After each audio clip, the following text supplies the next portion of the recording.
Prime Minister and the Minister of Finance of Malaysia. I request protocol to escort His Excellency.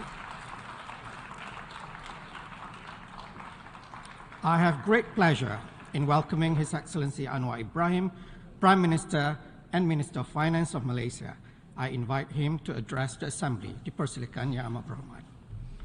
Assalamualaikum warahmatullahi wabarakatuh dan salam Malaysia Madani.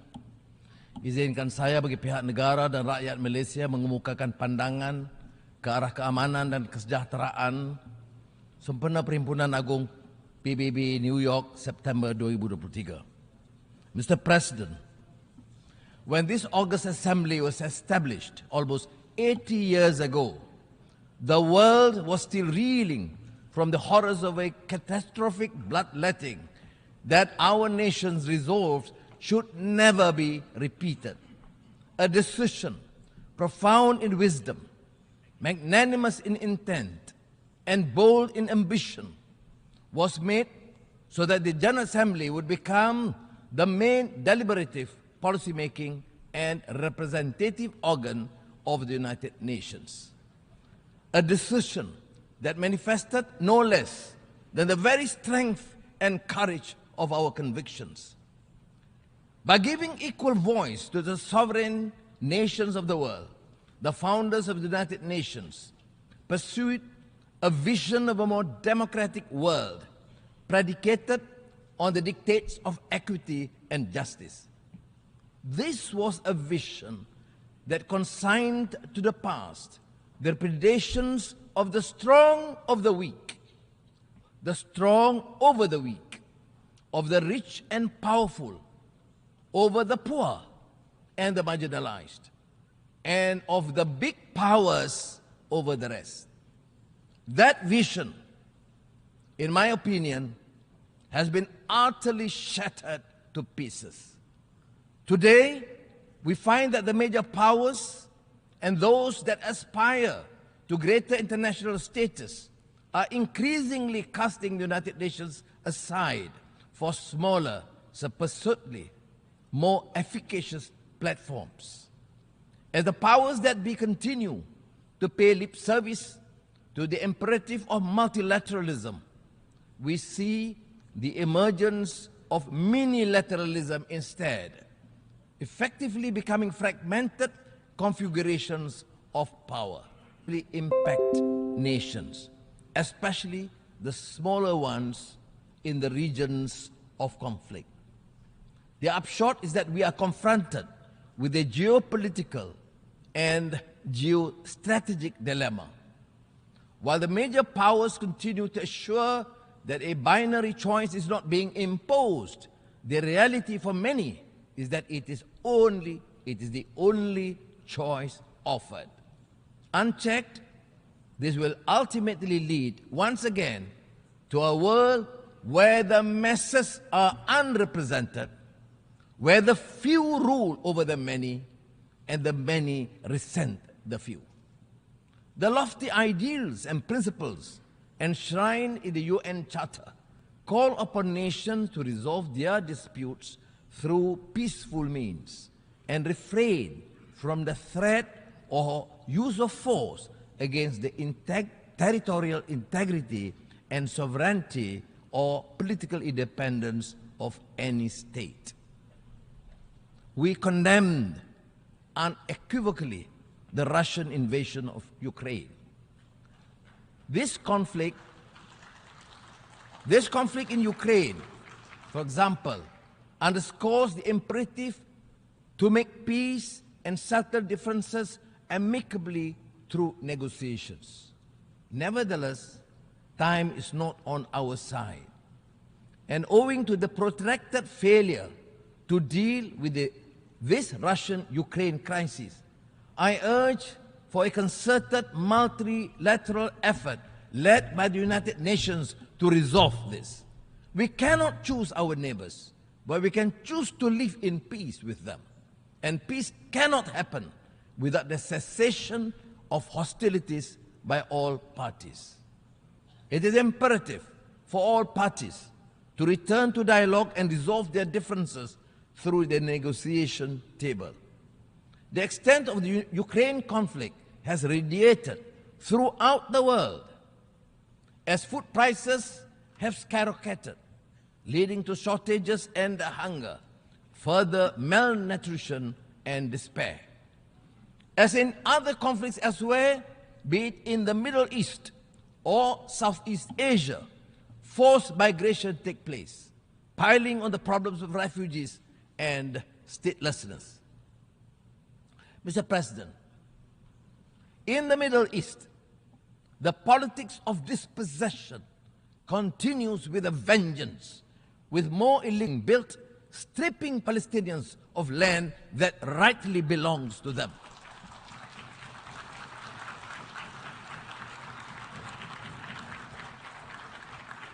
This constitutes a gross violation of international law. It also poses an insurmountable obstacle to a two-state solution, not to mention the continued killings. There is also flagrant hypocrisy in dealing with the issue of Palestine.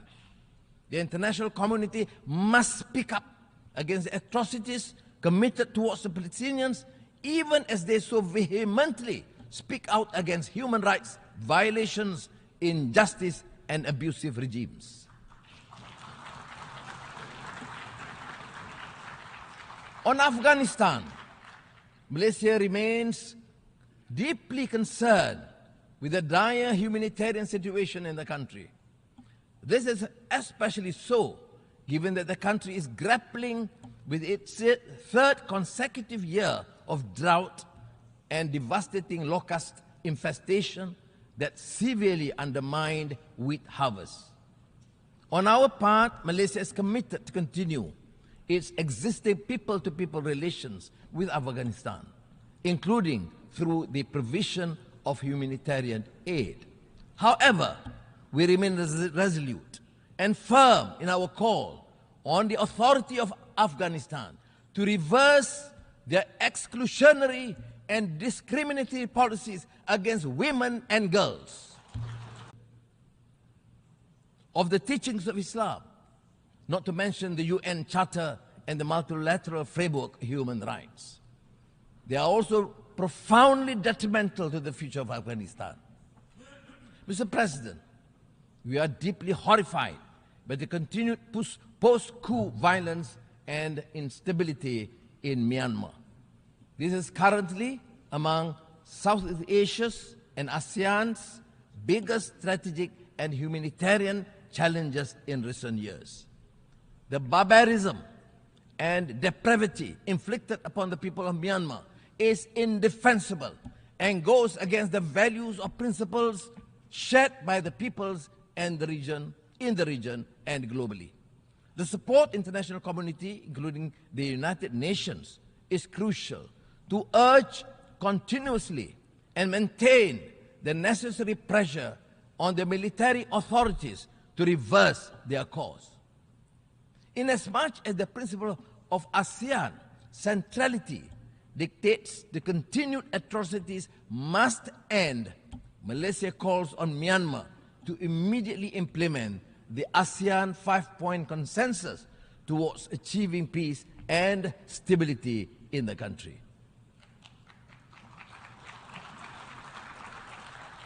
ASEAN is navigating the rivalry between the major powers in the Asia-Pacific.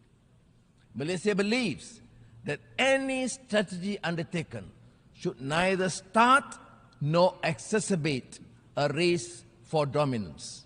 Instead, such strategies should contribute to peace and stability, security and prosperity in the region. Mr. President, scientists have confirmed that the world has just experienced its hottest summer in history. We have heard Secretary General Guterres gravely declare that climate breakdown has begun. Even Malaysia is seeing an increase in adverse impacts of climate change, with increasing temperature, intensified monsoons, and erratic weather patterns disrupting livelihood and degrading local ecosystems. As such, we have not a moment to lose.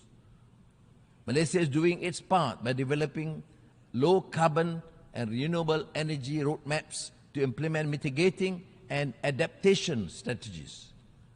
The newly launched National Energy Transition Roadmap should aid us in achieving our NDCs as well as lighting the path towards our net zero aspirations. Discussions on climate change in the absence of equity, justice, and the necessary means to assist and empower countries to undertake greater climate action is an exercise in futility. We also urge the developed countries to fulfill that trillions of dollars per annum will be needed in the near future. Mr. President, the 2023 SDG report has confirmed that we are falling behind, with nearly a third of the targets either at the state of inertia or worse, regressing.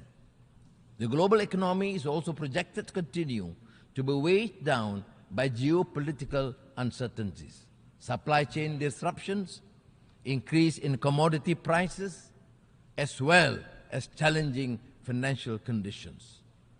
The gap between economic growth and income, leading to a continuous disparity. As the growth in income fails to match economic growth, households become burdened with debt. We now have the super rich living side by side with the ultra poor. The contrast lies starkly in the things that matter: food on the table, shelter, access to quality education, healthcare. These factors cry out for drastic systemic reform, a total reset of global institutions that impact our lives. Or else we will continue to face widening inequality, setting apart nations and peoples.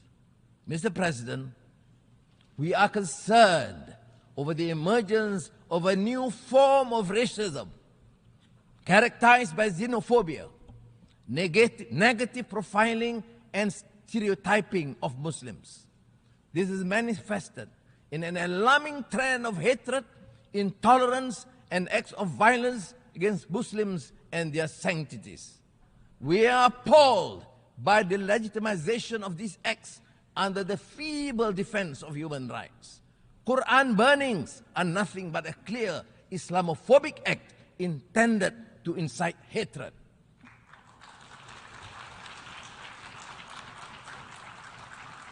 Inaction in the face of such blatant provocation to a religion is simply a irresponsible, dangerous message to humanity. We must embody the values of acceptance, tolerance, and mutual respect. We must promote intercultural, intercivilization, and interreligious understanding and cooperation. We must unite our faith in common cause to promote understanding and goodwill amongst our peoples and strengthen peace and harmony among nations. Mr. President, these are indeed tall orders, but that is the very reason we are here. I truly believe that no challenge, however formidable, is insurmountable if we secure the collective commitment of this global community, the member states of this august institution. What we need is trust and the conviction to make the world a better place, the will to work together on a platform of consensus and solidarity. Early this year,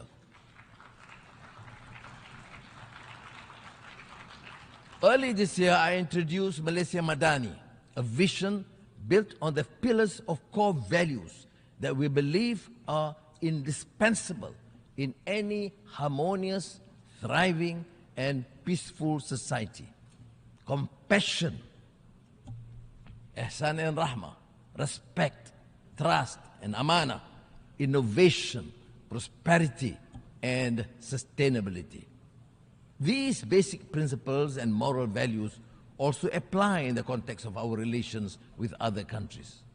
Whether it is G7 or G20 or G77 or APEC or the world's largest FTA, there is no denying that multilateral collaboration is the sine qua non for any effective and sustainable resolution to the crises that the world is beset with. In this regard, it bears stressing that Malaysia's commitment to the UN and the multilateral system is born out of the strong conviction that all countries, no matter how big or small, rich or poor, strong or weak, have a common responsibility towards creating a better world for tomorrow.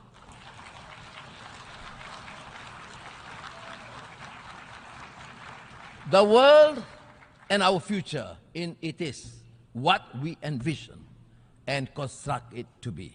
Malaysia believes we can achieve this through greater trust and strengthen multilateralism.